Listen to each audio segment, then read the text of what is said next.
हम उसे समेटने में तो लगे हुए हैं, लेकिन उससे अच्छा तन है, तन से अच्छा बुद्धि है, बुद्धि से अच्छा भाग्य है। भाग्य निर्माण में हम क्या कर रहे हैं, हम कितना समय शक्ति एनर्जी दे रहे हैं, उसे भूले हुए हैं, जो भगवान से जुड़ने से ही मिलता है।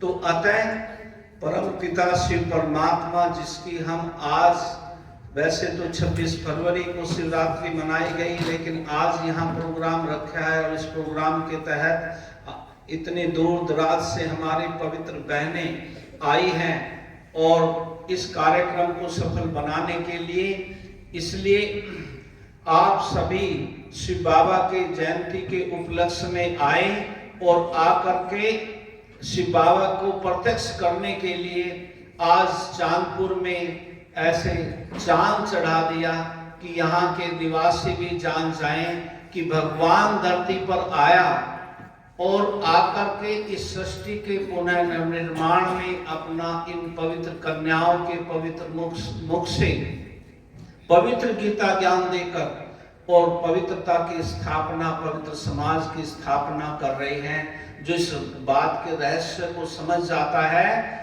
वो अपनी समय शक्ति एनर्जी सिर्फ पेट भरने में नहीं लगाता, बल्कि अपने चौमुखी विकास में लग जाता है। चाहे वो आर्थिक विकास हो, शारीरिक विकास हो, बौद्धिक विकास हो या आध्यात्मिक विकास हो।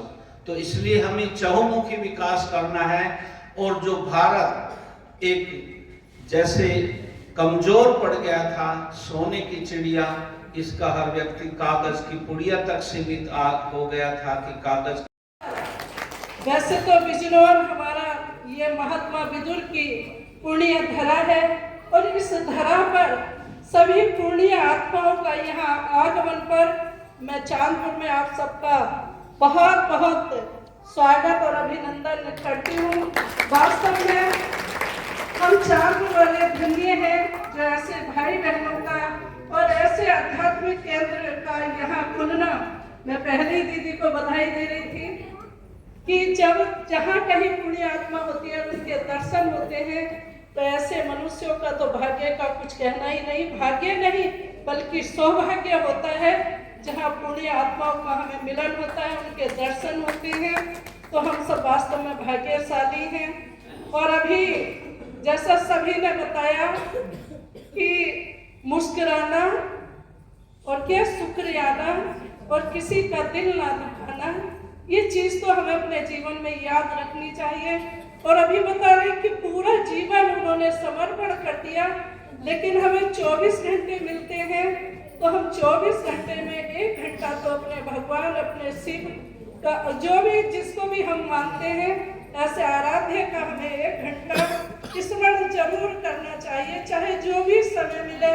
कई बार होता है कि समय नहीं मिल पाता, तो कैसे हम भगवान का भजन करें। लेकिन इतने अच्छे हमें मनुष्य जीवन मिला है, कितने शुभ कर्म हमने किए होंगे, जो हमने ये शुभ अवसर हमें मिला है, ऐसा मानुष जन्म हमें मिला है। तो इसके लिए हमें 1 घंटा अवश्य निकालना चाहिए। और जैसे अभी बता रहे थे, मैंने भी एक भजन सुना, कभी कभी चलते फिरते सुना कि कैसे आएंगे भगवान, हमने आंगन नहीं बुहारा, कैसे आएंगे भगवान। और अभी दीदी ने भी बताया था, तो जब हम अपने अंदर के इस आंगन को, अपने मन को जब तक हम साफ नहीं करेंगे, तो हमारी आत्मा का परमात्मा से मिलन नहीं होगा। तो इसलिए हमें अपने आराध्य की आराधना तो जरूर करनी चाहिए। ये उसकी महान जयंती है। शरीरधारियों की, देवताओं की, धर्म पिताओं की जयंतियां तो हमने बहुत मनाई है। ये आत्माओं के पिता, परम पिता परमात्मा की ये महान शिव जयंती है। शिवरात्रि शब्द क्यों कहते हैं? ये कौन सी रात है जब शिव आते हैं? ये 12 घंटे वाली रात की बात नहीं है। किसी बच्चे का भी बर्थ रात को होता है, उसका बर्थ नाइट नहीं मनाते, बर्थ डे मनाते हैं। लेकिन परम पिता परमात्मा जब आते हैं तो हम रात्रि कहते हैं, शिवरात्रि।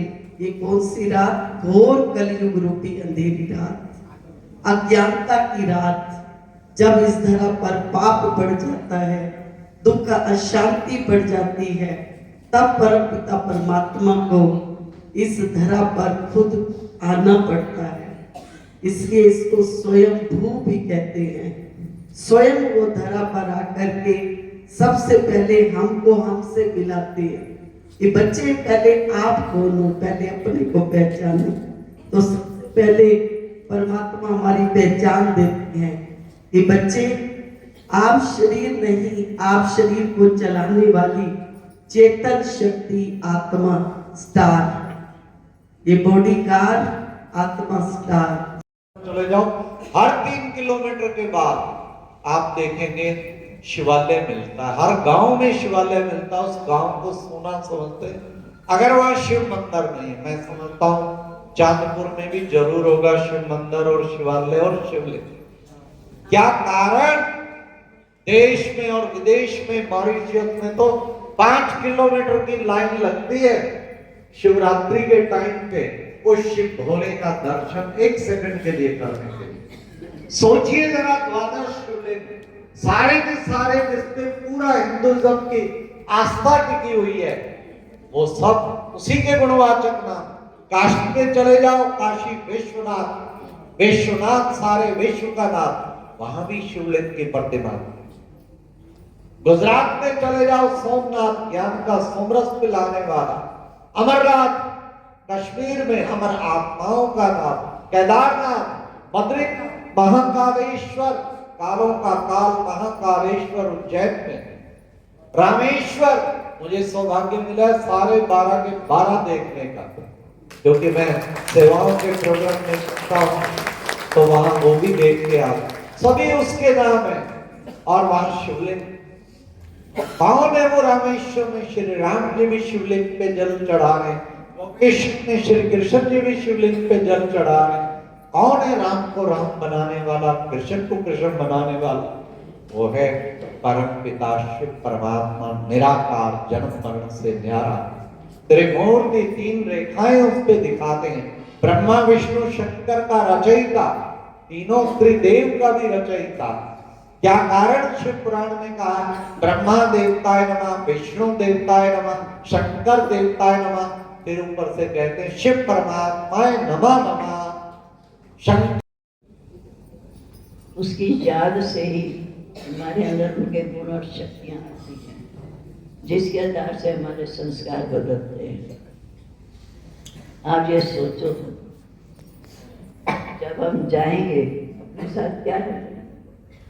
न धन जाएगा, न धन दौलत जला जाएगी, न परिवार जाएगा। मेरे साथ जाएंगे मेरे कर्म, मेरा व्यवहार, मेरे संस्कार।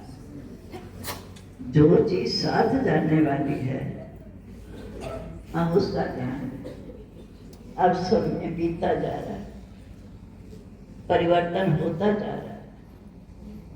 अब समय चल रहा है, कलयुग जाने वाला है, सतयुग आने वाला है।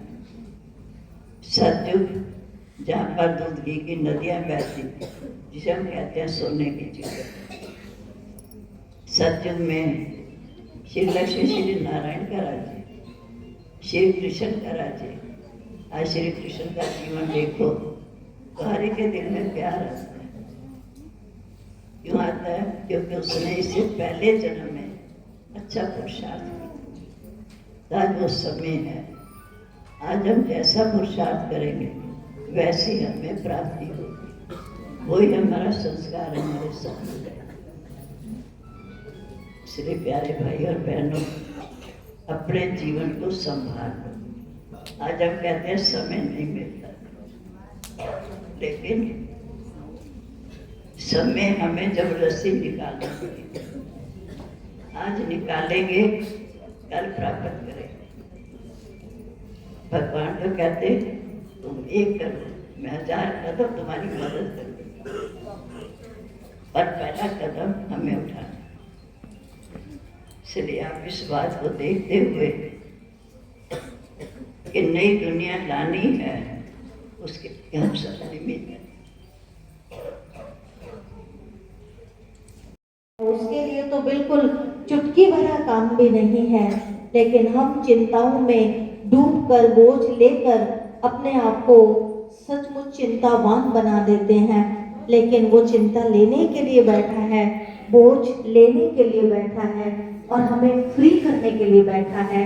तो आज हम शिवरात्रि वाले दिन परमात्मा पिता को अपने सारे बोझ देकर खुद को हल्का कर लें, फ्री कर लें।